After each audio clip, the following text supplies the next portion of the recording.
Hey everyone, I'm Adam Sweet with Soul Astrology, and today we have edition number 6 of the Anonymous Birth Charts. This is a series in which I do mini bite-sized readings based on charts and questions submitted by you all. So let's go ahead and check out today's chart. The question that was submitted with this chart is, what is my purpose in these later years? Anytime we want to look at purpose in the birth chart, we can always look at the first house, as that is the native themselves in ancient astrology, or we can look at the sun as the overarching life direction or purpose. But what we can do is borrow from the Indian or Vedic astrological tradition. In that tradition, they have a thing that is called Dharma. Dharma is generally translated as purpose. So the Dharma houses in Vedic or Indian astrology are the first, fifth, and ninth houses. As you can tell, what ties all those houses together is the same elemental family. And in this chart, that happens to be air. So now we can look at the triplicity ruler of the air signs in a daytime chart. We know this is a daytime chart because the sun is up here above the horizon. And that ruler is going to be Saturn. Saturn is the triplicity ruler of the air signs in a daytime chart. So the next thing that we can do is ask ourselves, well, what is the archetypal expression of air in a birth chart?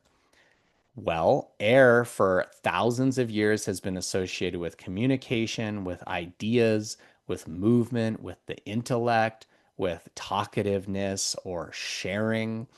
And we have that same triplicity ruler down here in the third house. The third house is another house that was topically associated with the mind. So we have double testimony to the importance of intellectual communication and the mind in this native's life, and that being tied to their purpose. I think the superpower of astrology is not for an astrologer to sit there and tell somebody what their purpose is exactly or what they should and should not be doing with their life. It's to talk about these themes in an archetypal nature. And in that way, it allows the natives' intuition to come online, and then they can make the decision that ultimately best suits them as they know themselves better than the astrologer.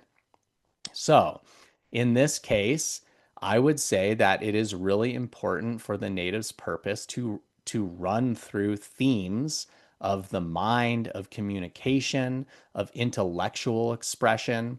The third house was also thought to be the house of the work that we do in the world that brings us inner fulfillment, that soothes our interior world both mentally and emotionally.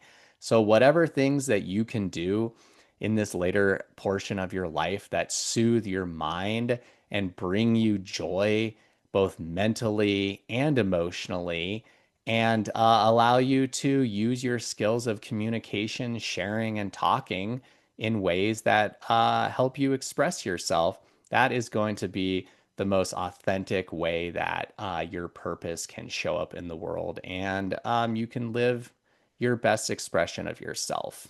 Okay, I'm going to stop sharing. I hope that was very helpful and we did some good work for the native today. If you all would like to submit a chart for this anonymous birth chart reading series, go ahead and send me your birth data and your question to adam@soulastrology.com, and we'll go ahead and take a look at it. I really appreciate you watching today, and have a good day. Take care, everybody. Bye.